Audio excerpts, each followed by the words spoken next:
Ayan, muli po, tayo'y patuloy po nilapit sa Panginoon at patuloy po gugulay-bulay ng kanyang salita. Nadako po tayo sa Matthew 11:28 hanggang 30 na part 2 po ito. Dito po ay patuloy na ating pagbulay-bulayan. Actually, nung mali pa ako, nung ako ay umatin po sa malaking simbahan, isang Protestant church. At sa akin kung paano, itong mga talatang ito, hindi ko pa masyado maintindihan. Ang alam ko, dahil kung una, bata ka pa, lakas ka, hindi mo masyadong napag-iintindi yung mga rest o yung mga come to me, all of you who have burden, o yung mabibigat ng mapasanin, yung mga ganong bagay. Kasi alam natin, umilit po tayo, hindi naman natin ito naiisip at nakikita. At pangalawa, ang ganitong uri po ng mga panalita ng Diyos ay isang kanta lamang madalas marinig natin sa kinanta ito ata ni Basil Valdez na ginawa nila ng writer ng kanta.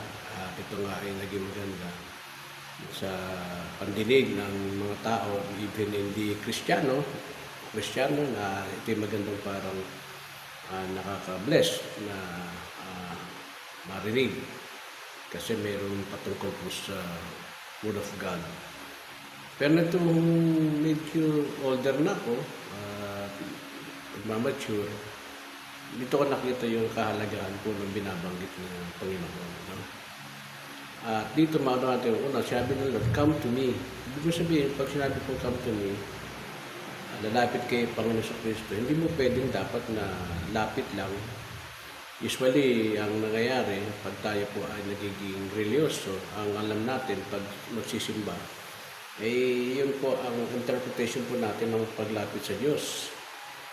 Pero ang come to me na pinapakita rito ay nais ng Diyos na kausapin siya.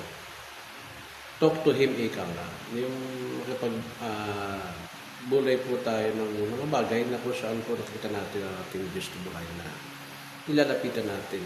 Actually, pag makita ho natin ito, siya naiintindihan ko rin na pagka may mga pasaning katbiga, mga bagay na medyo pagod ka, naalala ko meron akong kaibigan. Once ako po ay masyadong nabiburden ng buhay na nag-iisip ka mga bagay kung ano yung mga bagay na gusto mangyari or something na nagpapabigat sa'yo. Pero ako pinupunta ang kaibigan na napaka-humble po ng tao ngayon. Kumbaga, paglapit pa lang na at peace ka na, may payapa ka nang nadarama. At nakikita mo yung pagkikipag-usap mo sa kanya na kakalimutan mo yung mga bagay na meron kang dinadala, meron kang mga bagay na naiisip pa ng mga nagdaan. Pero pagka nagkausap kami, minsan napapayapa ako.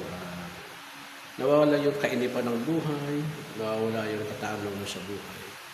Ganon din po ang Panginoon sa Kristo, masigit po siya. No? Pagka tayo po ay lumalapit sa Panginoon sa Kristo, nakatawa natin na napapayapa po ang unang isip natin. Kasi ang human battle po ay nasa isip kaagad no? Yung isipan po natin ang unang first battle po na nasusumpungan ng tao.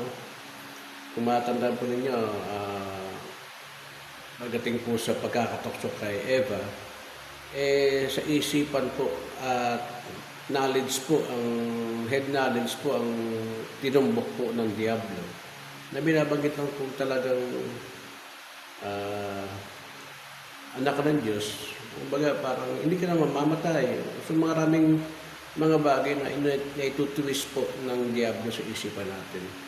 Kaya naman dito, makita natin na sabi ng Lord, ang paglapit po sa ating Diyos na buhay, may magandang bagay kasi doon mo makikita yung karunungan ng Diyos sa pamamagitan ng paglapit sa panalangin and then yung pagbabalik po ng kanyang salita. At doon mo makasusumpungan yung talagang kapahingahan ng kaluluwa ng ating pong buhay. Bagamat ang alam natin, basta ang katawan natin napapagod po talaga. Pero ang ang nagpa-function po niya, ang nagpupus po diyan na magtrabaho, gumawa ng mga bagay, ay nasa loob po ng isipan na nagpapatakbo po no, ng katawan po natin, kasama po ang ating puso. Kaya naman po yung ating mga bagay na ginagawa, bagamat minsan may mga isipan po tayo na kapagod, kakainit, nakakasawa. Pero pagdating po sa ating pagbubuli-buli, pag inilay-nilay, nagkakaroon tayo ng tinatawag na pagbabago, pag-iisip na ay dapat din mag-anak buhay, dapat talaga maging ganito, mga bagay kailangan talaga, kaya dapat gawin, napipilitan. Pero dapat din po mga kapatid na dapat po magkaroon din tayo ng tinatawag na kapahingahan kung ano ho yung kailangan talaga. Yung katawan natin, kaya naman matulog, magpahinga, pero iba pa rin po yung mga patuloy na nagtatrabaho, isipan po natin, nagnanais ang puso natin. So, kailangan natin itong minsan i-refresh. At ang refreshment po nito ay hindi nanggagaling po doon sa mga bagay na exercise. Kasama po exercise sa katawan, pero yung exercise po sa isipan po natin at puso na tunay na dapat na mangyari, ay yun po yung paglapit po natin sa ating Diyos na buhay. Kasi siyang, kumbaga, sa coaching o sa sports, ang Lord ang the best coach, kaya mo dapat po lapit lang tayo sa Kanya. Siya yung magtutuwid, magtuturo, mga bagay na diskarte, yung mga mas madali na gawa ng mga bagay sa buhay, na nakita natin kasi nga, nagdaan na po sa Panginoon yung mga bagay nito nung siya po ay nasa dito po sa lupa. Kaya sinasabi nga niya na huwag kayong mabalisa, yung mga bagay kayong daraanan, mga gagawin, taharapin, pero huwag kayong mag-alinlangan sapagkat ang Diyos na si Kristo ay napagtagumpay ng mga bagay na ito. Kaya naman, maganda ho, lapit lang natin sa Panginoon pag may mga kapagkaroon tayong nadarama dahil dapat naman yung Diyos ang nagbibigay ng kapahingahan. Hindi lang kapahingahan, pagtuturo at mga karunungan sa buhay na kaya natin ngayon gawin ng mga bagay na kung sa harapin ito. Nakasama po natin ang banal na Espiritu. Magandang umaga at magandang araw po sa bawat sa atin.